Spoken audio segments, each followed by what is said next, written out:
web series. This is episode 2, Understanding Mountain Weather, and my name is Doug Canfield. I'm on staff here at Mountaineers Books.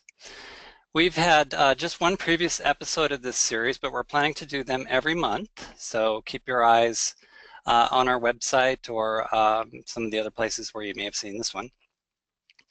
Our goal is to give you information that will help you sharpen your outdoor skills and have more fun in the backcountry.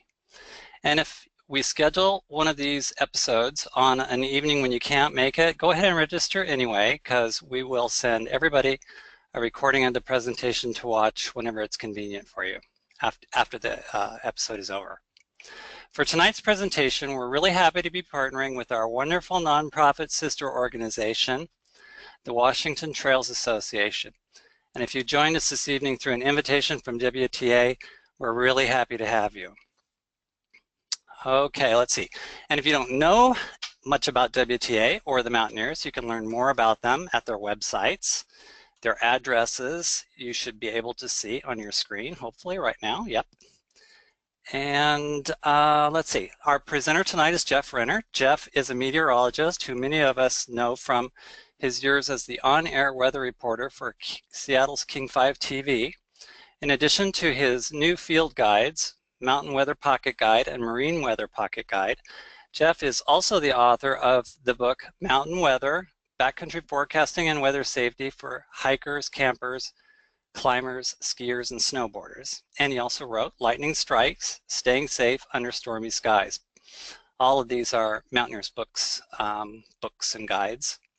In addition, Jeff edits the weather section of the Bible of Climbing books, our very own Mountaineering the Freedom of the Hills. And Jeff is an avid skier, climber, backpacker, scuba diver, and sailor.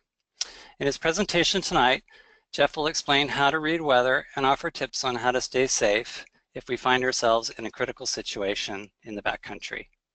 Jeff's presentation is going to run about 30 minutes, and then we'll have a Q&A session afterwards. You can feel free to submit questions at any time during the presentation in the question box on the right side of your screen. So, let's get started. Welcome, Jeff. Here's the controls. Over to you. Doug, thank you very much, and good evening, everyone, or at least good evening from the Pacific Northwest, wherever you might be. It's delightful to have this chance to chat via the wonders of this webinar. Some of you that have read some of my prior works may know that I used to be a flight instructor, and I found as I started being requested to talk to climbing groups, hiking groups, sailing groups, etc., that a lot of what I taught my students as would-be pilots, young student pilots, really applied very well to the backcountry in terms of applying some of the same decision-making, some of the same knowledge in terms of hiking or climbing, etc. We had a saying in flying, never find yourself in the air desperately wishing you were on the ground. And conversely, you don't want to find yourself on the ground desperately wishing you were in the air. In other words, that you sat out beautiful conditions because you were overly cautious. And that's going to be the main emphasis of what we're going to be covering tonight. Now, I have a favorite quote, and I think it sums this up very, very well, and I think we're going to go to our first graphic, and that is from the well-known author Ernest Hemingway, who famously said, "Never confuse movement with action." Movement is just to change places, for no other reason than to change places. As the old saying goes, don't just stand there, do something. Well, we like to think this out a little bit more carefully. So I like to say for the best results, knowledge, that's that foundation we build up through study and experience, then thought and observation, looking at the circumstances around you, thinking through maybe some data that you've collected, some wisdom you've accumulated from other people, and finally work. I love this slide. It's actually from an old picture taken on Mont Blanc in France. And you notice the one fellow is getting a free ride in a sled. He actually was a very famous astronomer and was at a fairly advanced age, and they took him up to an observatory. And the one way he could really make it, because he didn't have the physical stamina anymore to climb up Mont Blanc, was for them to transport him at times in a sled and at other times in a sedan chair, one of those things you carry on poles over your arms. But in any case, for most of us that aren't going to have somebody carrying us, it's that process of building knowledge, thinking things through, taking repeated observations, and then applying it. That's the work part. So I like to say there are basically 5 keys to mountain weather: clouds, thunderstorms, the relationship between pressure and winds, and then also wildfires. Now, in the purpose or in the scope of what we're going to be doing tonight, we don't have time to go through all of that. We'll maybe have to schedule another one as we get into the winter. So we're going to focus on the first 3 of those: clouds, thunderstorms, and pressure and winds. So let's begin with clues from clouds. This is a basic. One time I had the delightful opportunity to go out and talk to a group of students out along the Washington coast, the Makah Indian Reservation. And one of their elders told me that they used to have, before they'd set out in their large seagoing canoes, they had a designated person that would go out to a designated spot along the coast, look out, study the sky, study various other clues, and then advise everybody else if it was likely to be safe to go out at sea. And they did one thing that, as a meteorologist, I didn't need to do, and that was that designated forecaster went in the canoe with everybody else. So if the forecast was bad, he suffered along with everybody else. I will tell you, as a hiker, as a sailor, and as a pilot, there were plenty of times I suffered when the forecasts weren't right, but I thought that was a very interesting principle. But when you look out and you look at clouds, each cloud that you look at, either individually or a formation of clouds, has an important story to tell you. They signal what is the weather doing right then and what might it do in the future. And so if you understand the story behind these different types of clouds, you're much less likely to be caught by surprise, unpleasant surprise, when you're in the mountains. So the first type we're going to talk about are lenticular clouds. If you live in the West Coast, particularly the Pacific Northwest with the big volcanic peaks in the United States, you've probably seen these lenticular or lens-shaped clouds. They're typically found ahead of a warm front. That means warmer air is moving in, over mountain peaks or just downwind of them, and they sort of look like a flying saucer. They most definitely are not. I used to get calls at the broadcast station, people saying, gee, I think I see a flying saucer. Well, the thing that they were looking at most definitely was not. They also provide a very early warning. Again, the very observant first residents of the Pacific Northwest used to say that when Mount Rainier, our biggest volcanic peak in Washington state, wears a hat, bad weather is likely to follow within about 24 to 48 hours. For you, if you see one of these, just be aware that things could change within the next day or two and start looking for other clues. Okay, cirrus clouds. These are made up of ice crystals, again, ahead of a warm front. Warm air is moving in. As I mentioned, there are ice crystals because they're at very high altitudes, generally 20,000 feet or higher. If you see a halo, and you notice that in this picture, or a corona, which is a ring or arc even closer to the sun or moon, typically bad weather is out about 24 to 48 hours. Not always, but often enough that when you see these cirrus clouds moving through, and especially if you see a halo or a corona, start looking out for other clues. We're going to talk about that in just a few minutes. Okay, if the clouds lower and thicken, and this is the prime thing you want to ask yourself. You see the cirrus clouds, you see the lenticular clouds. Are the clouds lowering and are they thickening? The next range of clouds, typically the bases will run about 6,000 to 20,000 feet above sea level. Those are called altostratus clouds. Now this one is obviously not in the mountains, but I picked it for a reason. You could still see the sun or the moon dimly through these clouds, but you notice the water is flat. It's not close enough. The front that's moving toward you is not close enough to start generating wind, nor do you see any precipitation. So at this point, keep asking yourself, are the clouds lowering and are they thickening? And if they continue to lower, it's going to look something like this, what we call stratus clouds. And again, the base of these, the bottom of the clouds, generally about 6,000 feet or lower. They are typically along or just ahead of a warm front. Though sometimes in the west coast from really Mexico through North America, through the rest of North America, the United States and Canada and Alaska, they may accompany a push of marine air, moist ocean-based air that's moving inland.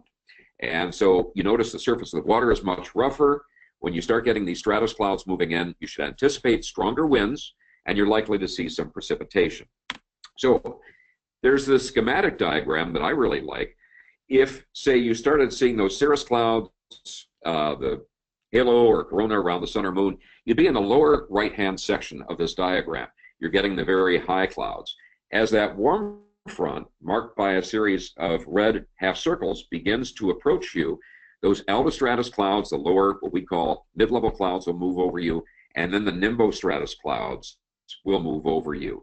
Nimbostratus are simply stratus clouds, the low clouds, that are now producing precipitation. So you see why we say lowering and thickening clouds indicate a front is moving toward you. Now that's a warm front. We also know that there's such a thing as a cold front, and that is simply cold air replacing warm air. Because that cold air is more dense, it tends to act almost like a snowplow, and as a result, the clouds tend to move up more vertically and develop more vertically. It's what we call an unstable pattern, and you can see that developing right along the boundary of that cold front. So let's take a look at some real examples that you might see out in the mountains. This was taken near the Eiger in Switzerland, where I had the good fortune to spend part of last September. A couple of things is, again, it's along or behind a cold front. You want to watch for rising and broadening clouds. And as you look at these, you see what we call these towers beginning to extend upward, and you also get the sense that they are widening or broadening. And so that's the trend you want to look for. If they stop at this stage of development, you may or may not get a little rainfall. You're probably not going to see thunderstorms. So let's move on to the next one. And there are a couple of different varieties of these. One would be what we call fair weather cumulus.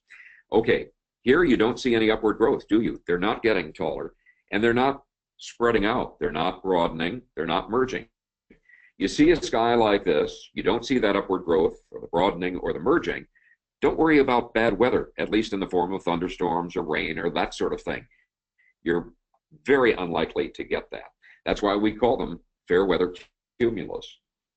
Well, let's move on. Here's the big daddy, if you will, CUMULO-NIMBUS clouds, and you notice how the clouds have broadened. You notice how they have grown upward. We say vertical growth. There's a hard outline. Very often we'll call these towers, and you sort of see those segments.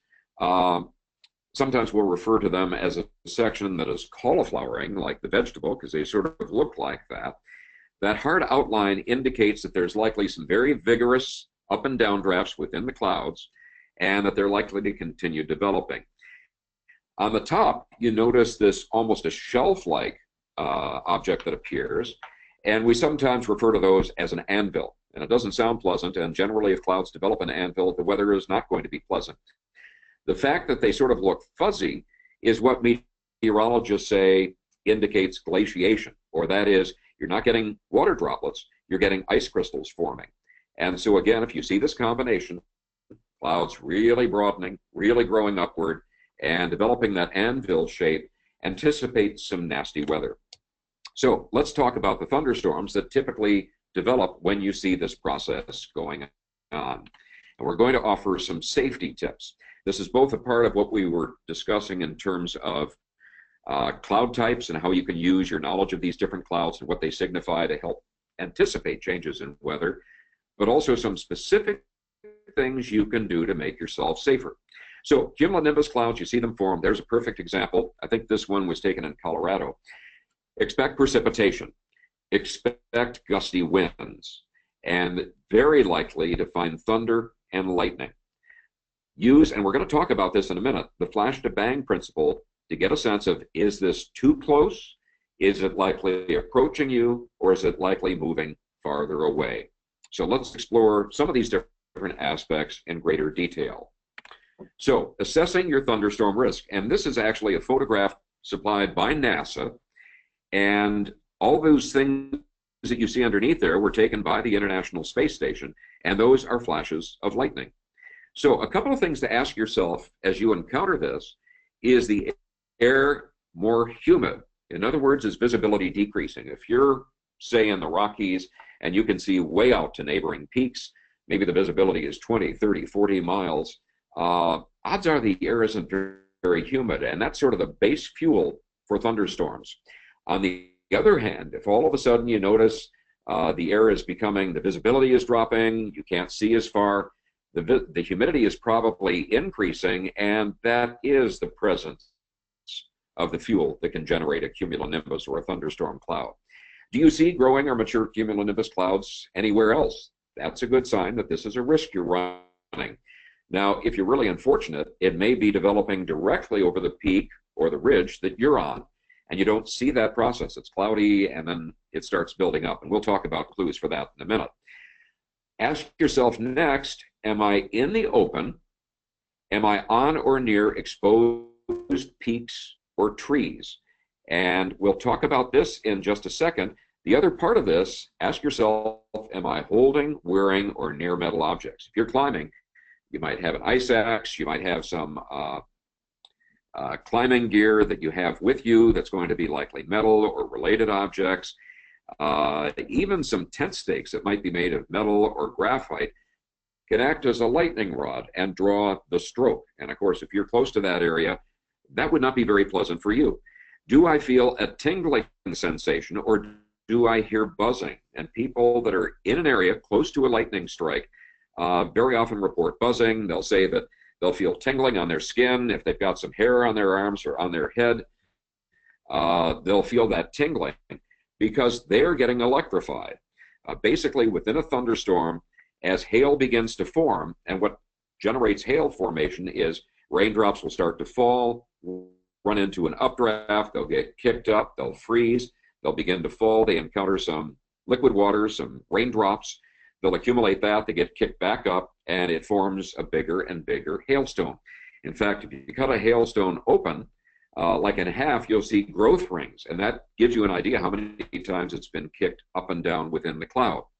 In any case, once you get that hail formation, or at least ice pellets, as they move up and down, if you were, what shall I say, sort of mischievous like I was when I was a child, I grew up in the Midwest, we had a lot of thunderstorms and it got cold and dry in the wintertime.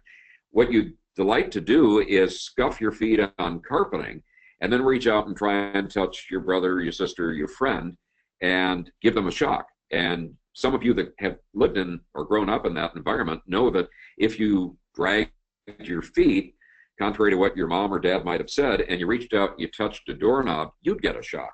So this is the same process. The movement of ice pellets of hail back and forth separate the charges out, and you get a different charge in different parts of the cloud and compared to the ground. And so it begins to look for a way to connect those different charges. And so the initial strike does go from cloud to ground, but it's very thin. It's not much thicker than a pencil. But the big return stroke, the one we see, is the flow of electrons back up from the ground up to the cloud. And so that's why you don't want to be near metal objects, exposed peaks or trees, because all those act as lightning rods. So let's move on. Thunderstorm safety. Knowing that thunderstorms are bad characters to deal with, try to summit early and then descend in the afternoon. And this is a very common practice. I know the Mountaineers climbing course and hiking courses teach that. You want to get down in the afternoon because very often, not all of them, but many of these are what we call air mass thunderstorms. The heat begins rising off the mountains, and we are going to see the clouds begin to develop. They typically develop into thunderstorms during the afternoon, and that's why you want to be descending and getting to lower places. If you're stuck, I say assume the crouch. Now, I'm not going to model that for you, but I will describe it, and that is you're on your 2 feet, you crouch down, you don't sit on the ground because you're trying to minimize your contact with the ground. You bend down, you put your hands over your ears, because the sound of thunder is very loud, you could have hearing loss from that, and you close your eyes. And again, some humorists like to say, well, that's so you don't see what's coming to hit you. It isn't that, but the flash of lightning is so bright that it can damage your vision as well. So again, if you're trapped, if you feel that tingling, if you get this sense that the thunderstorm is very close, assume that crouch. We again say get away from metal or graphite objects. If you're close to a stream bed, watch for evidence of flash flooding. Are water levels suddenly increasing? Is the water turning sort of turbid? Are you seeing the visibility in the water decrease? Are you seeing mud caught up in it, dirt, soil? Are you seeing sections of branch or debris flowing downstream? If so, there's probably going to be flash flooding and you want to seek higher ground. Finally, here we come back to that flash to bang principle. So let's explore that in greater detail.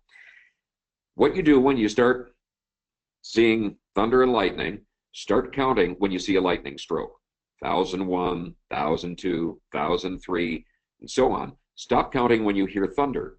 Divide the seconds by 5. So let's say that you have counted to 10. You divide that by 5. The thunderstorm is about 2 miles away from you. As I say here on the screen, that's the distance, approximate distance of a thunderstorm in miles. Do you do that just once? No. Repeat it and keep checking the trend. I'll share a little story with you. My family, we were up camping and hiking in Canada, the Canadian Rockies, and we were camped just across the Bow River Valley from Mount Rundle near Banff. And about 2 o'clock in the morning, there were some thunderstorms. Obviously, this was not an air mass thunderstorm.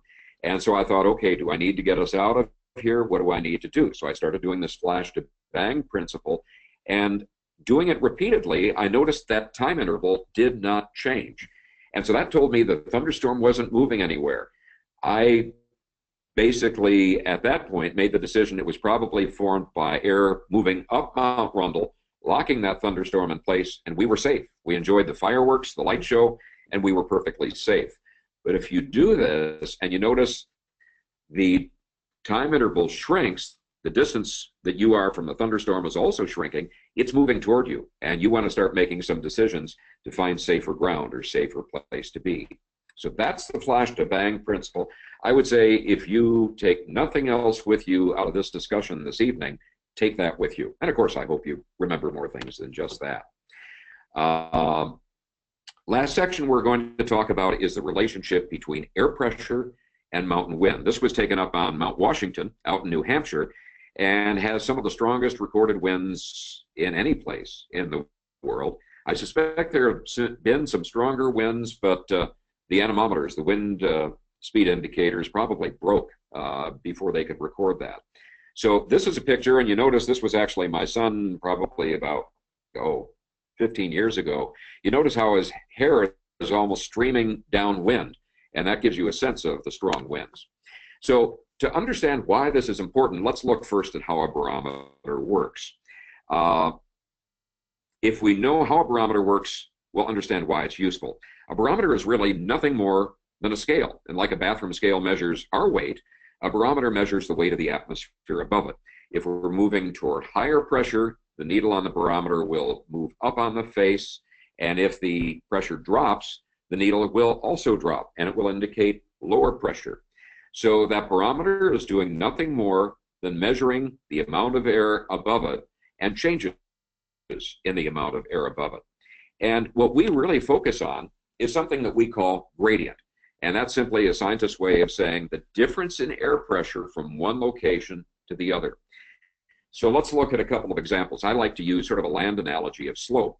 If you look at the picture on the left, that's an example of a very gentle slope. If it was covered in snow and you had a sled and you started going down it, or a pair of skis or a snowboard, you wouldn't move very fast. It has what we call a very weak gradient. That is, it changes elevation very slowly. We have a weak gradient, pressure gradient, between one location and another. You're not going to have much of a force driving the air to move, so the winds are going to be very weak. On the other hand, the picture to the right, that has a very steep slope. I think it doesn't take a lot of imagination to look. It came down that face that we're looking at, that you probably would go into free fall. If you have a steep slope, we say it has a strong gradient, big difference in pressure over a very short distance, you're going to generate strong winds. So how do we tell if you have a weak gradient or a strong gradient or a big difference in pressure or a small one, and you don't have a weather map with you? Well, let's move on to the next slide. Changes in barometric pressure can help us anticipate the likelihood of wind problems. If you see a difference, and I'm going to do this in inches of mercury in my various writings, we also give that in millibars, but a 3 to 400ths of an inch change over a 3-hour period. Continue watching clouds or the wind for any changes. Typically during the course of a day, as the air warms during the day, you'll get a decrease in pressure. At night as it cools, you'll get an increase in pressure. It's what we call a diurnal pressure change. That's not much to worry about. And you notice I'm not saying check this every hour. to start out with. Just every 3 hours, you have a barometer, altimeter function on your watch, on your, smartphone or something like that. Just check what it is. If you start seeing a 4 to 6/100th of an inch change over a 3-hour period, then start ramping up this examination phase. Remember, we're going back to that idea of knowledge, observation, and application. Start checking the pressures hourly and see what the winds are doing. If you run to a 6 to 8/100ths of an inch change over a 3-hour period, we're likely to run into winds in boating. We call it small craft advisories, but for everybody else, generally in the range of about 25 miles per hour or greater. Let's say 20 miles per hour or greater. And those of you that are used to kilometers per hour, you can convert that pretty easily. If you see more than, actually that should be 8/100ths of an inch over a 3-hour period, then gale warnings are likely. And there we're talking 34 to 47 knots. That would translate a little bit higher in miles per hour, about 36 to maybe 50 miles an hour. At that point, you're seeing pressure changes, and that's telling you you're likely to get into winds that strong. You want to seek shelter and seek it very, very quickly. So that, again, is how you can use a barometer and the change in barometer as you're moving along to anticipate whether or not you're likely going to encounter some strong winds. Now, keep in mind, and some of you probably are thinking of this already, wait a minute, if I'm climbing, my barometer, because it measures the weight of air above me, there's going to be less air the higher up I go, so we're going to get a drop in pressure already. That's true. This would be most applicable if you're, say, bivouacked or at a campsite. But if you're going and the altimeter changes and you don't, and you notice that, 20 to 40 foot change in your elevation and you're more or less stationary, or a 6 to 12 meter change, just continue to monitor. 40 to 60 foot change in your elevation and you're not going upward, or a 12 to 18 meter change, start watching clouds, thickening, broadening, lowering, and wind trends for strengthening. 60 to 80 foot change in your elevation, again, you're stationary, 18 to 24 meters, look for shelter or a means of retreat. And if it's more than 80 foot change or a 24 meter change in your indicated altitude, even though you haven't been climbing, terminate your outing or seek safe shelter. So again, that's a very useful tool that makes your barometer altimeter a very useful tool when you're up in the mountains and anticipating major changes. So the next aspect of how pressure changes or differences in pressure drive winds is what we call gap or valley winds. When you're in a valley, and this is part of what is called Lauterbrunnen Valley in Switzerland, as the air is pushed into that valley, especially if it's steep-sided, it's like pinching a garden hose with your finger. You know, if you want the stream of water to come out stronger, you pinch that hose and the force of the water increases and it will shoot out farther. Same basic thing happens in valleys, except the valley walls are providing that pinch, and the air, just like the water out of your hose, also accelerates. So let's look at a few standards of safety here. Keep in mind that winds tend to follow terrain. If you have a valley, it's going to direct the wind through that valley. Wind speeds will increase through the gaps and valleys.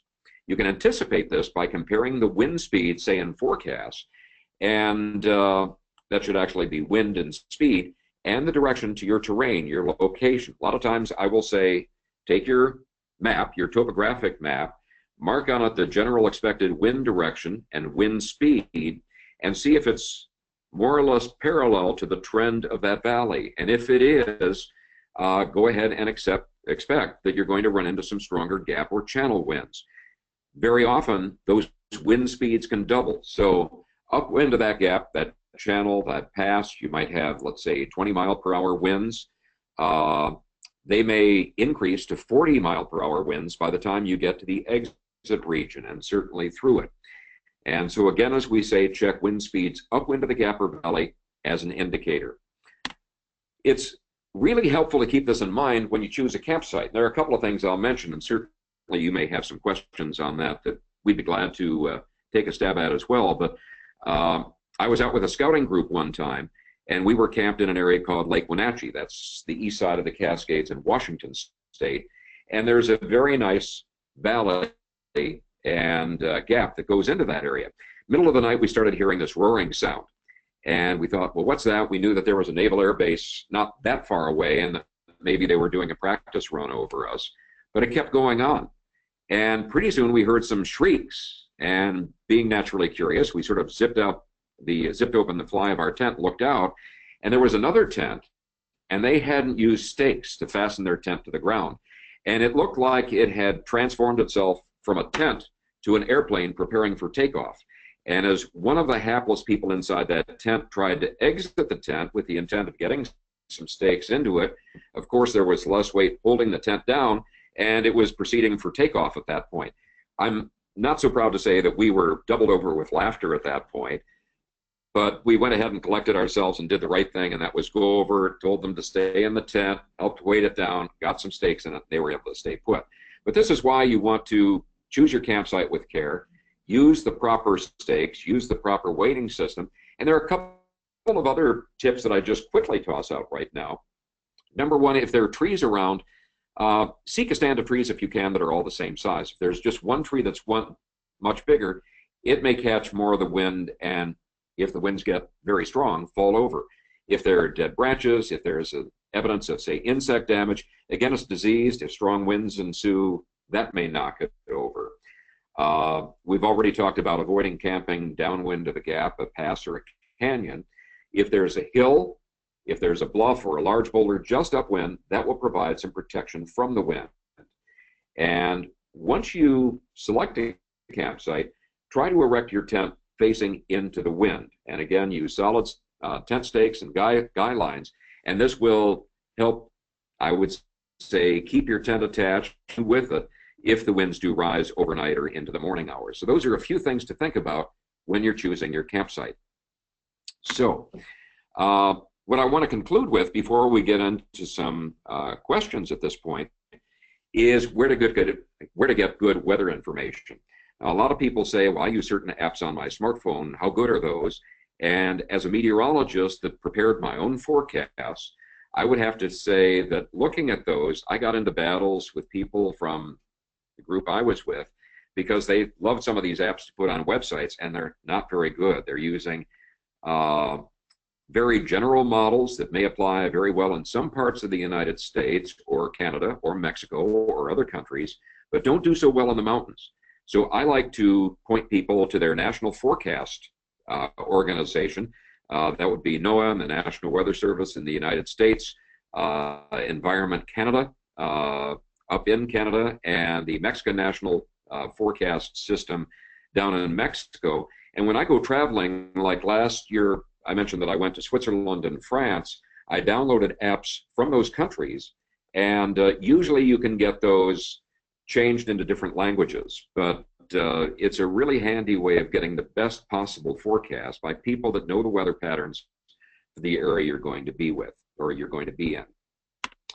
So what I would do, conclude here, and I know we ran a little bit over, not much, I would simply say, may you enjoy every day you spend in the mountains. And unlike the situation we mentioned at the beginning, may you not find yourself up in the mountains wishing you were back in your sea level, but also not find yourself stuck at sea level because you were overly cautious, desperately wishing you were in the mountains.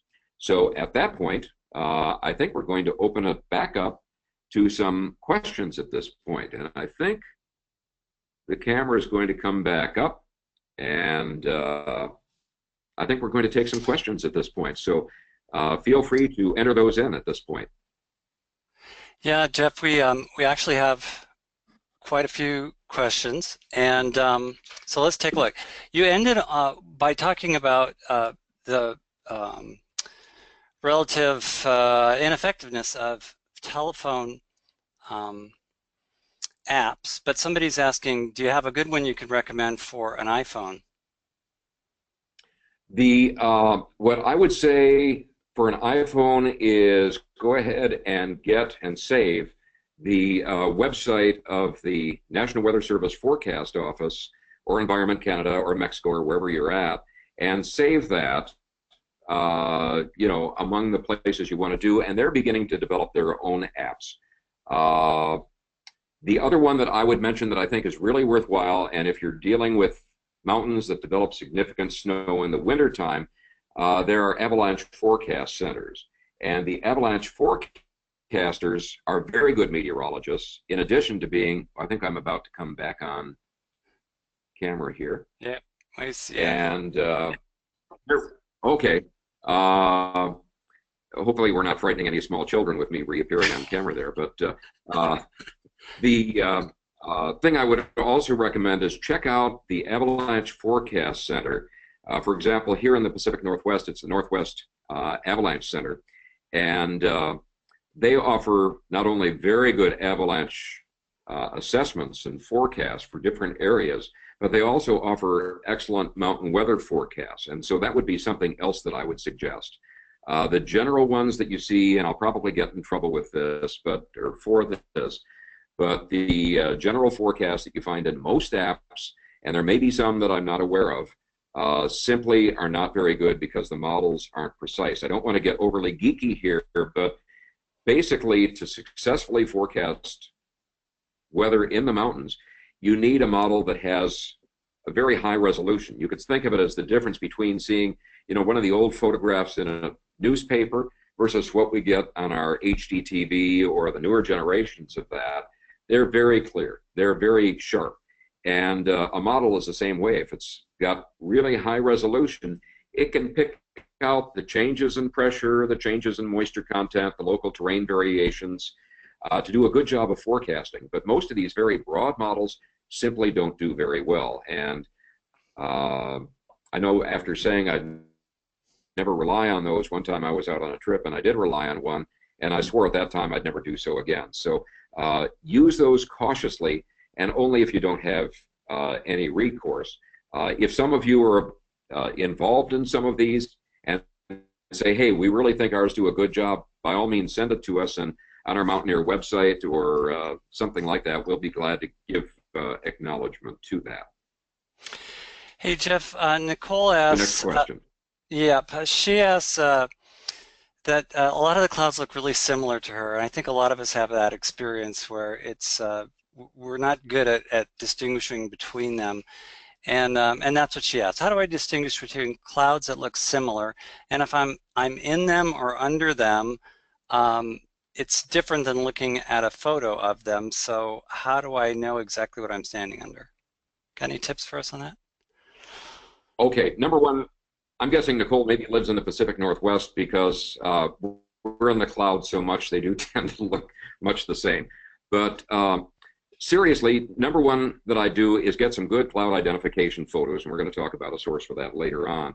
And while you're out, ask yourself, gee, what kind of cloud is that?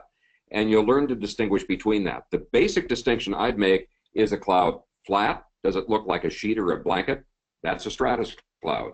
If it's tall, like sort of a pillar or a puff of cotton candy, that's likely a cumulus cloud. So that right away tells you a difference, cumulus versus stratus. And then the next question is, how high is that above me? If it's really high, and remember you can see the sun or the moon through it, it's probably that cirrus type cloud. If you can still sort of see the sun or moon, it's that mid-level cloud. And if it's thick, you can't see anything through it, then it's probably stratus, or in the case of cumulus, close up to it. One of the sites that I think is really outstanding is there was a fellow, I think, Gavin Prater Kinney, I think is his name, and he has something called the Cloud Appreciation Society, and I'm actually a member of that. Anyone can join, and they have spectacular photos of clouds. And you go through that and just take a look at the clouds that they have on their main page, and just do that every so often. The photographs are beautiful. You'll get a much better sense of what the different clouds look like and why. Right behind you, there's a beautiful there's a beautiful Bradford, Washington photo right behind you with some guys walking along the ridge. I think that might be Denali. What kind of cloud is that, and are they in trouble, or? I would say probably, I'd look at a couple of things, and very often when I go out and I give talks, if it's still during daylight hours, if it's possible, we'll walk outside and we'll just take a look at the sky and say, okay, here's what I see, and this is what it would tell you. Looking at that, I'm just going to roll back.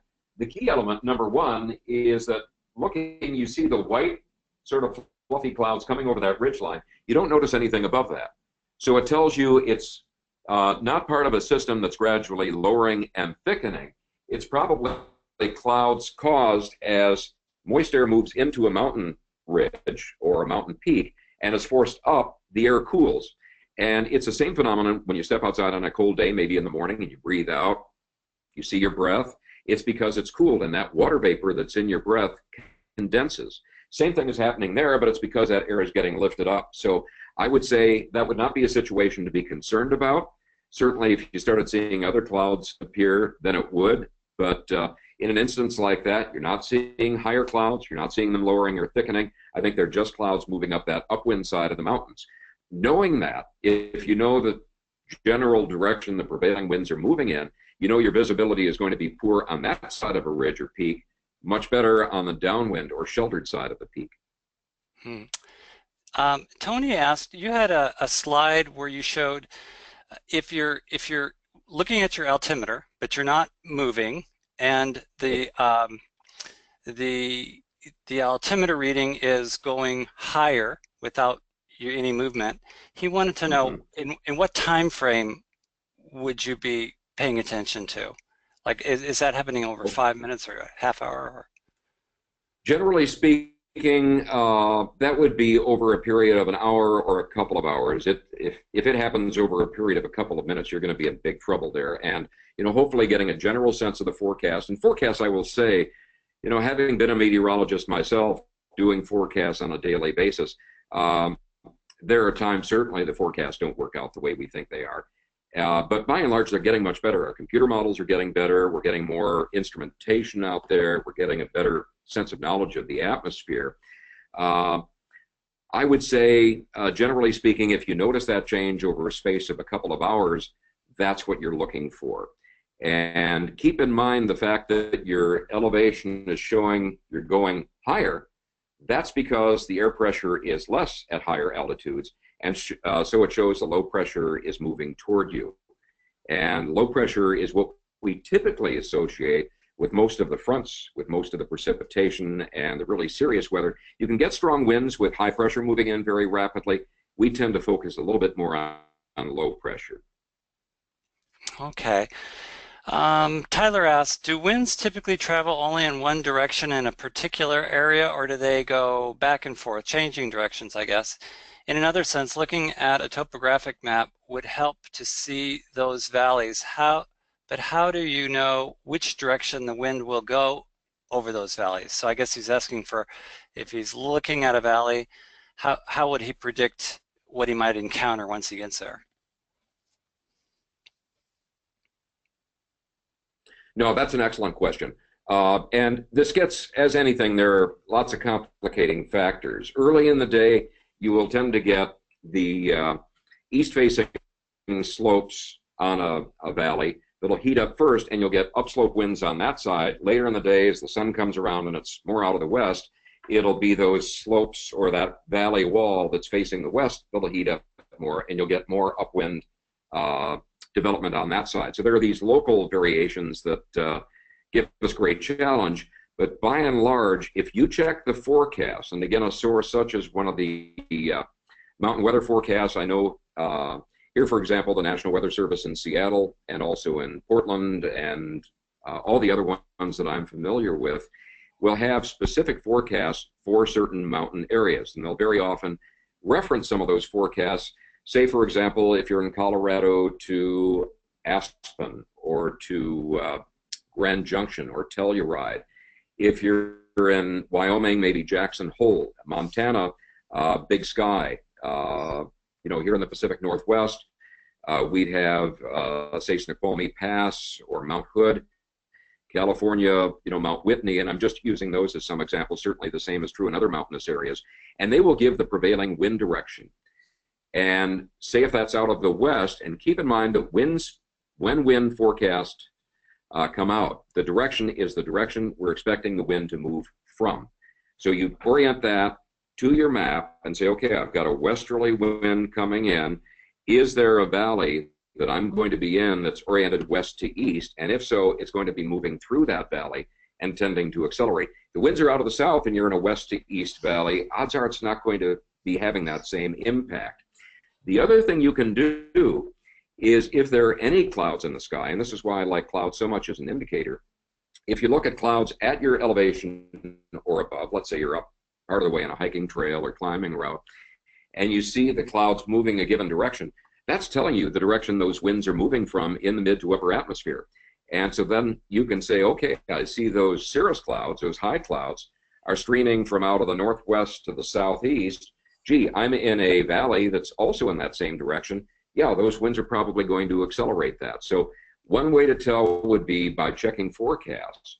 And the other way is to just look at the sky for clouds. It could be smoke. Hopefully you're not going to see that in terms of a forest fire or anything of that sort. But any of those symbols or signals, even trees, if you're not above tree line and you see trees bending in a certain way, that's also going to tell you the direction the wind is moving.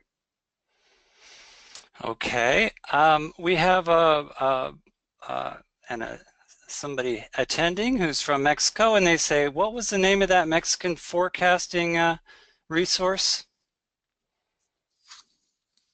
It would be the National Forecast Agency of Mexico. I could look that, well, actually I'm sort of locked in here.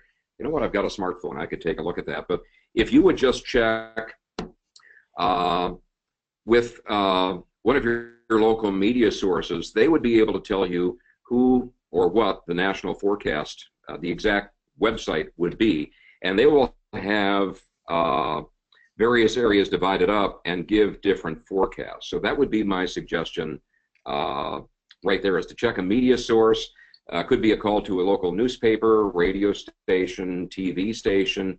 And another place to really find that is to call up one of the airports, because pilots are always having to get that information, and just ask them, hey, what's the website that I can use to access weather forecast information directly from the Mexican forecast system. Okay. Tony asks, he said I can see the need to make a trip down to Mexico, which would be... Well, I was just going to say, I can see that I need to make a trip down to Mexico and do some first-hand research and find that, which would be very pleasant to do. Tony asks, he says a few years ago there was a map of Washington telemetry stations, and he thought it was run by one of the universities, but he says that that website has gone away, and is there, he wants to know, is there a good place that he can, you know, check the telemetry at various sites? Okay, this is in the state of Washington, right? Yeah. Most of those are maintained by the National, or by the Northwest Avalanche Center, and I actually had a couple of classmates that either did work or still work there, and they go to great trouble to try to maintain those and upgrade those. And so if you get to the Northwest Avalanche Center, and those of you that live in other areas that are prone to avalanches, and that would tend to be more Northern California through maybe northern New Mexico, Colorado, northward into Canada, find out the local, and I think there's a U.S. Avalanche website. If you just did a search for that, that will then help you find your local one. And they have most of those telemetry sites available there, and you can go into those, and those are really handy. You can go ahead and find the wind speed, the wind direction at different elevations, temperatures, things of that sort, and it's really valuable information. Sometimes those go offline in the summer, usually not all of those. Paul says, I'm a photographer and would like to know how to predict what days will present opportunities to take those classic photos of peaks poking up above a layer of clouds. I know that mornings are often good for this, but aside from time of day, is there a way for him to predict that? It depends, Paul, on where you're at. In the Pacific Northwest, typically that happens after we have what we call an onshore push. Ocean air moving inland, creating a low cloud deck. So the key there is, after it's been hot along the coastal sections, if you see a forecast for cooling and for morning clouds, that's going to be a pattern that you're going to want to look for. The winds, say, along the coast shifting to southwest to northwest, those are going to be the best time to find those. Okay. Let's see here. Are there any resources we can look at for different photos of clouds and photos that taken before certain weather came in, so we can train ourselves to recognize weather patterns? Mhm. I would say probably the best site that I'm aware of is the that Cloud Appreciation Society. I know in Freedom of the Hills, for example, the Mountaineers, major climbing reference guide, we include that in there. But I would say probably the best thing to do is find a source like that. A lot of the university meteorology departments that are out there have some public resources available, and the various weather services, the weather forecast services, will often have some educational material as well. And even if you just did a search, cloud type photographs, I think you'd probably come up with a good site that would help develop your ability to discern those differences and how they correspond to bad weather. You talked about lightning danger and noticing that by having a tingling on your skin. And Mike is asking, when you feel the hair stand up on your arms or buzzing, as you mentioned, how long do you have before lightning is imminent? It means probably that the lightning discharge is very close.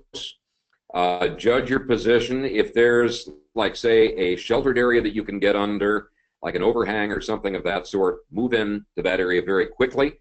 Otherwise, as I said, assume that crouch that I talked about, where you just have your feet in contact with the ground, you crouch down, hands over your ears, and close your eyes. One of the questions that I got asked, and somehow this rumor circulated, that if you stood on, say, a sleeping pad, that would insulate you from cloud or from ground currents, because there's not just the lightning discharge that might strike you directly, but there can be ground currents that spread out and also be very risky. The average, say, Ensolite foam pad or other types of pad that you might have for under your sleeping bag simply won't provide enough insulation. So, that's not going to be terribly helpful. I'd either do the crouch, or as soon as you notice that, if you do see a sheltered area, a largely uniform stand of trees, because none of them are sticking up more than the others, try to head into that area. Okay, let's see. We had a question about weather information for children. Do you know of any sites that are specific to information for kids? They have some very good material out for children in the form of weather books. I'm struggling to remember some of the exact titles on that, but what I would say is talk to a science teacher at your children's school, or even a librarian at your local public library. And this is where, continuing to go to local libraries as opposed to doing everything online can really be helpful, because they know the sorts of books and can direct you toward the right one. There are some of the, I think the National Weather Service, and I can't remember which site, they have some different things on weather that are specifically aimed at youngsters, and so too does NASA, and the larger agency of which National Weather Service is a part, NOAA. And I would suspect other national forecast agencies have the same thing. But I would say go to a teacher, go to a librarian, and they can probably refer you to some really fun books.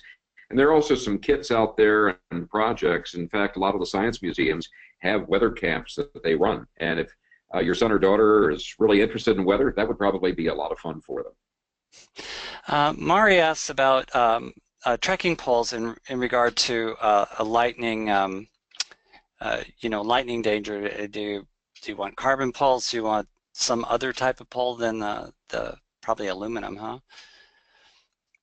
What makes a safe trekking? Yeah, I would say metal would not be a good idea. Yeah, I would say probably talk, if you've got a friend that is an electrician or an electrical engineer, ask them about the conductivity of those different materials. I know I have always been informed that graphite and metal are, bad, because those do tend to draw electrical discharge from clouds. Beyond that, carbon fiber, that sort of thing. I'm not certain on.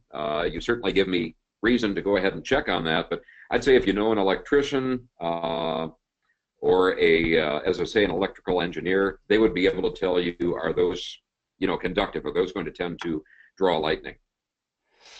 Okay. Let's see, one more.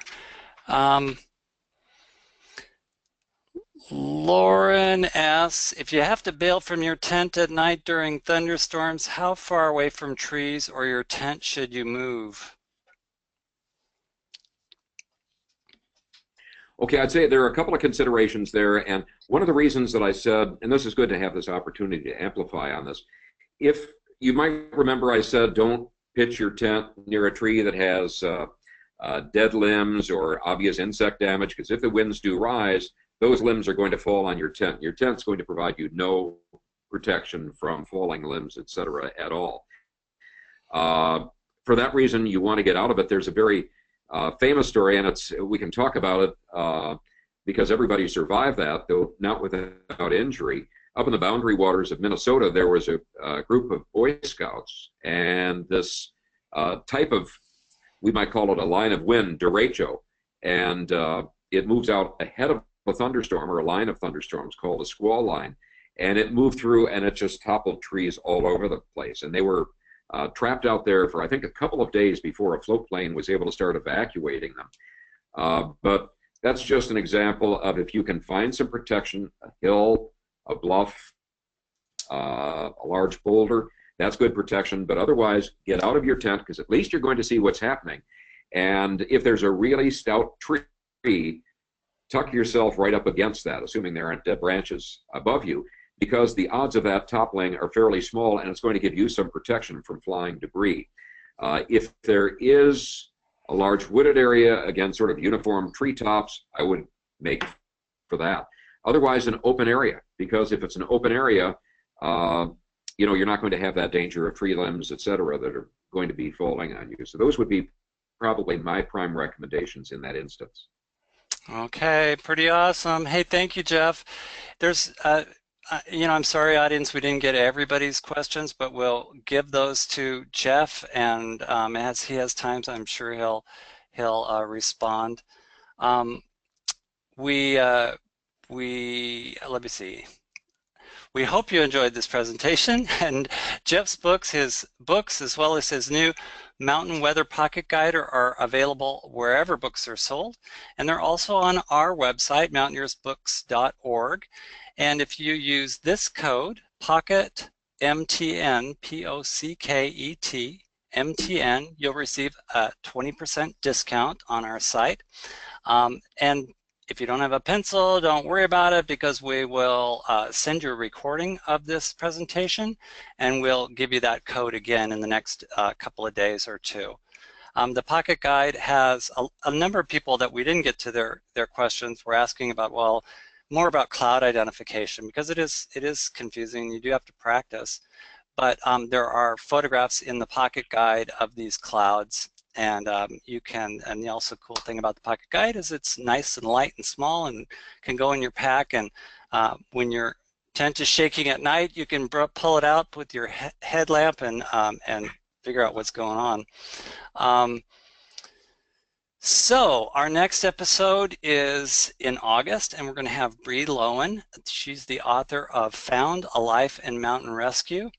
And all of the reviews for BREE's book, which has just been out a couple of months, have been terrific. The Seattle Times called her book a page turner, and she's really a great storyteller. I personally love this book and thought it was gripping and emotional.